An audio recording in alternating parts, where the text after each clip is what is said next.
नमस्कार दर्शकबिनहरू, नेपाली कथानक चलचित्र पिताम्बर र कर्माको पहिलो दिनको बक्स अफिस प्रिडिक्सनको अपडेट्स लिएर म तपाईहरुको अगाडि उपस्थित भइसकेको छु। कृपया हाम्रो यस च्यानललाई सब्स्क्राइब गर्नुभएको छैन भने अरु यस्तै ताजा अपडेट्सको लागि हाम्रो च्यानललाई सब्स्क्राइब गरी साइडमा रहेको बेल आइकनलाई थिच्नुस् र यो भिडियोलाई लाइक, कमेन्ट अनि शेयर गर्नुहोस्। आदरणीय दर्शकबिनहरू, नेपाली कथानक चलचित्र पिताम्बर र कर्माको अग्रिम टिकट बिक्री सुरुवात भइसकेकै छ। चलचित्र दुवैको समग्र बिक्री दर राम्रै देखिएको छ। शुक्रबारदेखि हलमा दुई नयाँ नेपाली फिल्म चल्दैछन्। दुई नेपाली फिल्म कर्मा र पिताम्बर दुवै एक्सन फिल्म हुन्। बिहीबारदेखि Sunny Deol starrer Hindi action film Jaat प्रदर्शनमा आएको छ। जाट न्यून अकुपेन्सी सहित प्रदर्शनमा आएको हो। शुक्रबारदेखि रिलिज हुन लागेका दुई नेपाली फिल्म हाइप र ठूला स्टार कास्टले प्रतीक्षित छन्। इन्टरनेट प्लेटफर्ममा पनि यी फिल्मका प्रचार सामग्रीले स्थान पाएका छन्। हुन सक्छ यी सूचकलाई हेरेर हलले उत्साहजनक सो दिएको छ। दुई मध्ये सबैभन्दा धेरै सो प्रदीप खड्का स्टारर पिताम्बरले पाएको छ, जसको देशव्यापी सो संख्या 170 छ। विपिन कार्की स्टारर कर्माले 124 सो पाउँदा पनि सनी देओल स्टारर भारतीय फिल्म जाटको सो संख्या शुक्रबार 103 रहेको छ। प्रदर्शनरत वसन्त शुक्रबारदेखि 55 सोमा खुम्चिएको छ र अन्जिलाले देशव्यापी 42 सो पाएको छ। प्रकाश सपुतको वसन्तको सो संख्या आधा भन्दा धेरै गिरावट देखिन्छ। अब कुरा गरौँ शुक्रबारदेखि प्रदर्शन हुने दुई नेपाली फिल्मको अग्रिम टिकट बिक्रीको। पिताम्बर र कर्मा दुवै फिल्मको एडभान्स टिकट बिक्री न्यून देखिन्छ।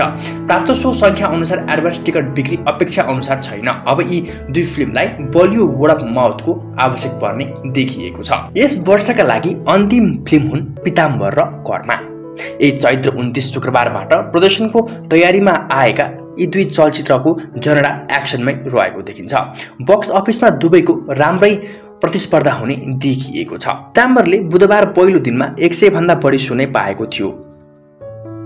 त्यस्तै कर्माले 70 भन्दा बढी सो प्राप्त गर्न सफल भएको थियो र आज ओपनिङ डेको अघिल्लो दिनसम्म आउँदाखेरि चलचित्र पिताम्बरलाई 170 र कर्मालाई 124 सो प्राप्त छ।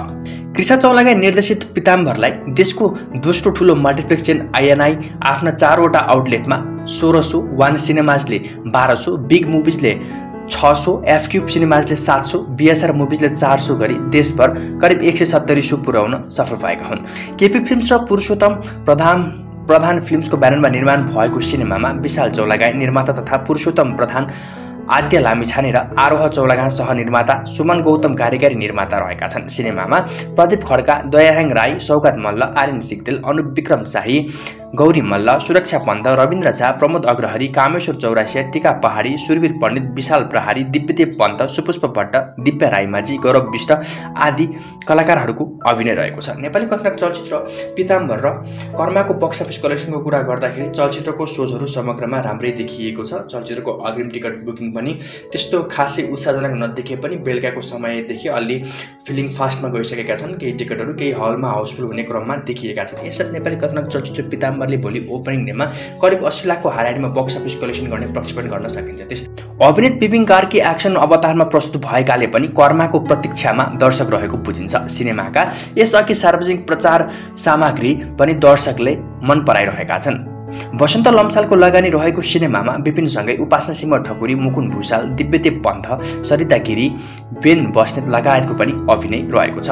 चलचित्र कर्माले भोलि ओपनिङ डेमा 40 लाख माथिको बक्स अफिस कलेक्सन गर्न सक्ने प्रक्षेपण हामी गर्न सक्छौँ। तपाईँहरू नेपाली कथानक चलचित्र पिताम्बर र कर्मा हेर्न कतिको उत्साहित हुनुहुन्छ त? हामीलाई कमेन्ट बक्समा कमेन्ट गरेर बताउन नभुल्नुहोला र अरू यस्तै ताजा अपडेट्सको लागि हाम्रो च्यानललाई सब्स्क्राइब गरी साइडमा रहेको बेल आइकनलाई थिच्नुहोस् र यो भिडियोलाई लाइक, कमेन्ट अनि शेयर गर्नुहोस्। धन्यवाद। जय नेपाल।